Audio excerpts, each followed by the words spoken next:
Salut les copains, alors aujourd'hui dans cette vidéo on va parler des points forts musculaires, et plus précisément, est-ce qu'un point fort visuel est également un point fort côté force, ou à l'inverse, est-ce qu'on peut avoir un point fort visuel qui est également un point faible côté force, côté performance? Ça c'est une question qu'on retrouve assez souvent, ou parfois on retrouve aussi des gens qui sont un peu dans l'incompréhension, qui disent Je comprends pas, mes pecs, c'est vraiment mon gros point fort. Côté hypertrophie, ils sont vraiment gros comparé à mes épaules et mes triceps, mais pourtant je suis super nul en exo-pec et super fort en exo-triceps et en exo-épaules. Pour répondre simplement, c'est tout à fait possible et tout à fait normal. Donc oui, vous pouvez avoir un point fort visuellement, côté hypertrophie, qui est également un point faible côté perf. Tout comme vous pouvez avoir un point fort côté hypertrophie, qui est également un point fort côté performance. Tous les cas de figure sont possibles. Et donc les gens qui prétendent pouvoir analyser vos performances juste en regardant votre physique, ça fonctionne pas comme ça.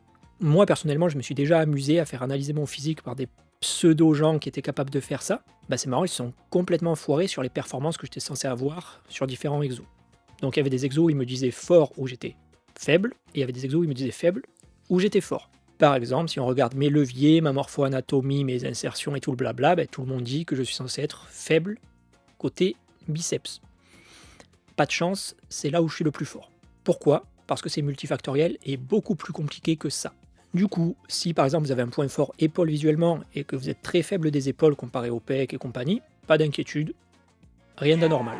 Ça ne veut pas dire que vous ne pouvez pas progresser très bien des épaules, tout comme vous progressez très bien de n'importe quel muscle, c'est juste que vous avez des facilités sur un certain point et des difficultés sur un autre point. Par exemple, si je prends mon cas, visuellement j'ai un point fort dos, et côté dos je suis en effet très fort. Les tractions, c'est un des exos où je suis le plus fort. Donc là c'est cohérent. Par contre, j'ai également de bien meilleures épaules que mes triceps et que mes pecs. Pourtant, c'est côté épaules que je suis le plus faible. Je suis beaucoup plus fort des pecs, beaucoup plus fort des triceps. Pourtant, visuellement, mes épaules sont mieux. Quand je fais analyser mon physique, les gens ils disent clairement que les points les plus en avant, c'est les épaules, le dos, à la limite les biceps. Et ils disent que j'ai un retard pec ou un retard triceps. Donc il n'y a pas vraiment de relation linéaire entre tout ça.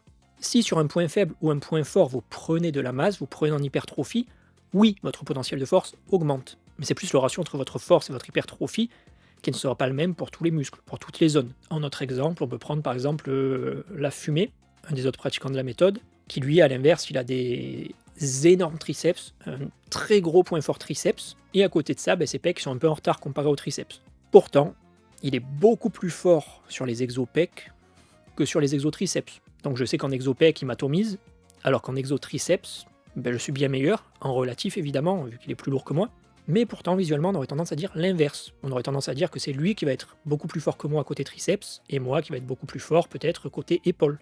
Donc c'est très simple, toutes les combinaisons sont possibles, on ne peut pas le prédire juste en regardant le physique de quelqu'un, où est-ce qu'il va être fort, où est-ce qu'il va être faible.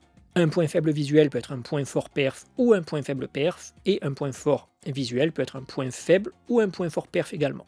On peut trouver toutes les combinaisons, donc vraiment, peu importe que vos points forts esthétiques soient cohérents avec vos performances ou pas. C'est juste votre profil, c'est juste votre génétique. On n'a pas tous les mêmes stats, on n'a pas tous les mêmes facilités, difficultés, on n'a pas tous les mêmes insertions, le même physique, la même génétique. C'est le même délire que parfois, à niveau de perf relative ou même absolue équivalente, certaines personnes seront beaucoup plus massives que d'autres, parce qu'on n'a pas les mêmes facilités à prendre de la force ou à prendre de la masse. Ça varie selon les individus. On est des êtres biologiques complexes. C'est normal de vouloir essayer de simplifier les choses, de vouloir essayer de comprendre comment les choses fonctionnent. Mais très souvent, dans l'entraînement et dans la vie, les choses sont nuancées. Les choses ne sont pas binaires, pas noir ou blanc. Ceci étant dit, sachez que peu importe les combinaisons que vous avez, ça ne changera rien au grand principe de l'entraînement. Que vous ayez un point fort ou un point faible, la logique sera la même. Vous ne progresserez pas à la même vitesse de toutes les zones, vous ne progresserez pas à la même vitesse que votre voisin, mais sinon ce sera le même délire.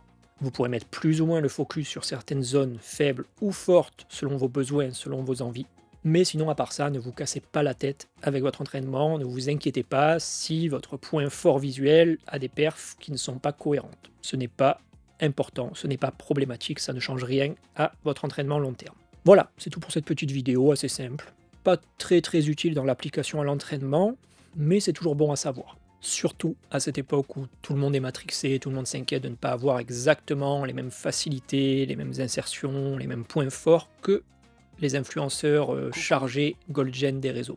Si cette vidéo vous a plu, ou si vous voulez me soutenir, n'hésitez pas à laisser un commentaire sous la vidéo, c'est gratuit et ça fait plaisir. Si jamais vous voulez investir dans la chaîne et dans vous-même, vous pouvez, si vous le souhaitez, rejoindre le Discord privé pour avoir accès à des visios de groupe, à du contenu exclusif qu'on ne retrouve pas sur la chaîne, à plein d'articles, à la communauté, à des challenges, etc. Si ça vous intéresse, vous avez la vidéo explicative dans la description, ainsi que le lien Ko-fi pour rejoindre le Discord. Donc ça se passe sur ma page Ko-fi dans l'onglet Membership. Si vous voulez me soutenir d'une autre manière, vous pouvez me payer un Ko-fi sur ma page Ko-fi également, ou aller visiter ma superbe boutique avec mes superbes caleçons pour avoir un style inimitable et cacher vos points faibles visuels si nécessaire. Encore un immense merci aux membres du Discord et aux donateurs de la chaîne qui me permettent d'être un peu plus indépendant et de vous faire plus de vidéos.